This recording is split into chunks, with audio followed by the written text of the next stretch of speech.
Hello and welcome back to another classic WoW video. So today we will talk about a couple different gold making strategies specifically tailored towards the auction house. Although this is not for classic only, I originally had the idea in BFA and made bank myself in BFA. Some of these strategies have been resurfacing with the introduction of Phase 4, and I believe some people were using them before that as well, but especially in Phase 4 some of these will be extra relevant. All of these strategies, as well as in-depth knowledge on gold making, are up on my Patreon page as well, so check that out if you want to know more about gold making in classic WoW. So let's just get into it, shall we? Prettystacking. This is where you sell something in stacks of 5, 10 or 20, or whatever quantity of items they're used in those specific crafts or quests. A quick example here is doing this with gurub coins. So you buy gurub coins in stacks of 1, and resell in stacks of 5, 10 or 20, and you'll easily double your gold. Actually, on my Patreon there is a Google spreadsheet on how much one of our patrons made in 1 month by doing this, with minimal effort input. Now the reason this works is because people need many of a certain item, and instead of buying multiple single auctions, they would rather just buy the exact amount of items they need. Another thing to note about these coins specifically is that you need multiple coins for one quest. So if you're buying single auctions, you need to keep track of how many of each coin you've bought. While if you're buying in stacks of 20, it's much easier to keep track because then you only have to buy 1, 2 or 3 auctions per coin. Let's talk a bit more about the gurub coins and why this method works so well on those specifically. First off, they are used for reputation in gurub, right? And some people who are late to the party might cash out for some rep instead of grinding gurub for weeks.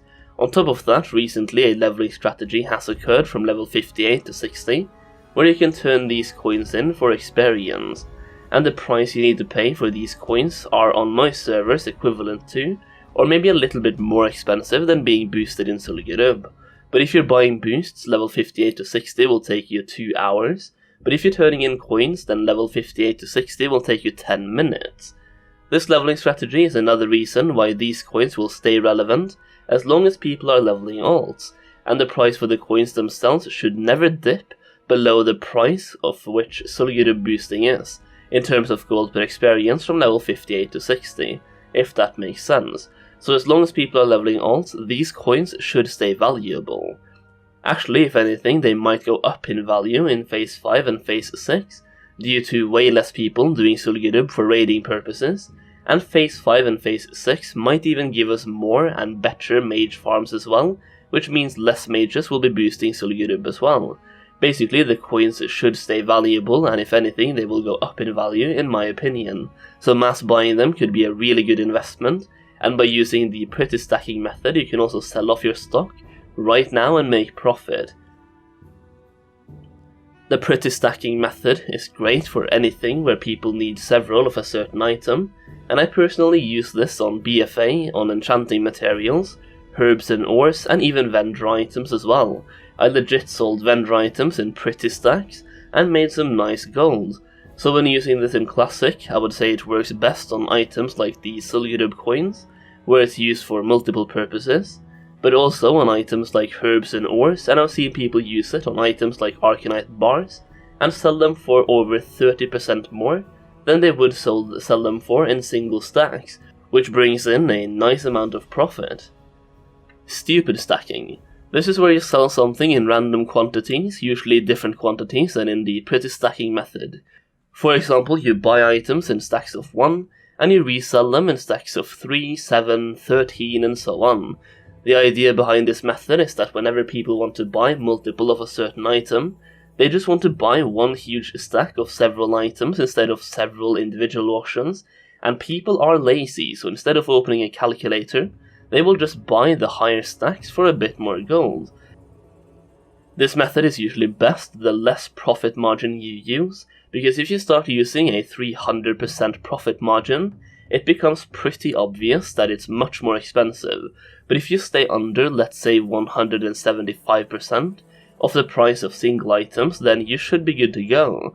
For example, if you buy an item for 1 gold, you can sell that same item in stacks of 7 for 12 gold and 25 silver, which is the same as 1 gold and 75 silver per unit, which nets you 75 silver pure profit per 1 gold investment.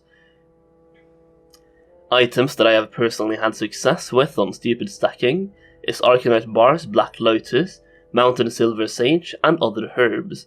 Basically, find an item of some worth that sells in semi-big quantities and just go for it. The more expensive the item is, the more gold you'll make per auction. I think that's pretty obvious. But in my case, for Mountain Silver Sage, they sold for 1 gold 30 silver each when I did this, and I resold them in stupid stacks for the price equivalent of 1 gold 95 silver each, so I made 65 silver profit per Mountain Silver Sage I sold. And it worked because in the end they were all over 1 gold but under 2 gold, and people are too lazy or too stupid to do the maths before buying. Next up is a method I do not yet have a name for, but you're basically profiting off of chain buyers. For example, if someone is buying massive amounts of an item like linen cloth, or any specific item really, you can profit massively by one person clicking a bit too fast. Like let's say someone is mass buying linen cloth singles for 1 silver per unit, and you put up one auction for 200 gold. If that person is just spam buying and has a keybind for buyout, he's just spamming, then he might press that button one too many times and he might buy your piece of linen cloth for 200 gold, which nets you some very easy gold. The negative sides of this method is that you need to predict which items are sold in huge quantities, but thanks to TSM and websites like Nexus Hub, it's pretty easy to see the quantity of items sold nowadays. My recommendation here is to try this with something like linen cloth if you're Alliance, or wool cloth if you're Horde, or basically any of the items used in the AQ war effort. And for a full list of items used in the AQ war effort, I would recommend you watch my Phase 5 investment videos, where I cover those items more in depth. Basically look for any item that is bought in massive numbers, and preferably items where people will buy tons of single items, and put up some really expensive items on the auction house. I mean, I've seen Arcanite bars sold for 900 gold each because of exactly this method, so it really works with pretty much every single item. It's all about being consistent and having good timing, and having some luck as well. Moral of the story here is also that when you're buying auctions, make sure you check twice before you click the buyout button, so you don't get caught by this gold making method. Next up is a method I bet all of you have seen on the auction house, and that I just haven't covered because it's a method I personally hate using, and I hate seeing people use it, but it is effective and works, and it's being used for a reason. Let me ask you this. Go to your auction house, type large billion shard in the search filter, and tell me if there's any auctions with like 50 copper bid, but 10 gold buyout. I bet that for over half of you this is the case with large billion shard. Basically, if an item has a really low auction house deposit, which is based on vendor value, you can throw a massive amount of auctions up, and it will cost you basically nothing. This works very well with any enchanting materials, and the plan here is basically to put it up absurdly cheap on bid price to make it show up on the first auction page, then put an absurdly high buyout price on it, preferably 200% market value or even higher.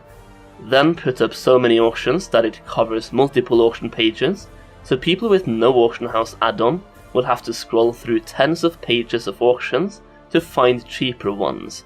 Eventually they will just cave in and just buy your auctions instead of scrolling through a million auctions looking for cheaper ones, especially if they just need a couple of shards for a specific enchant.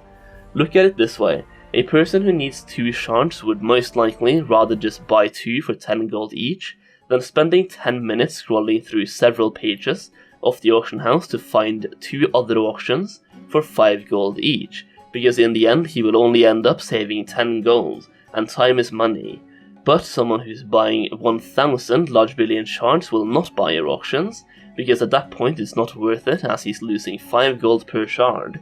So in the end you're banking on lots of people buying 1 or 2 of your shards, and you will be profiting from them.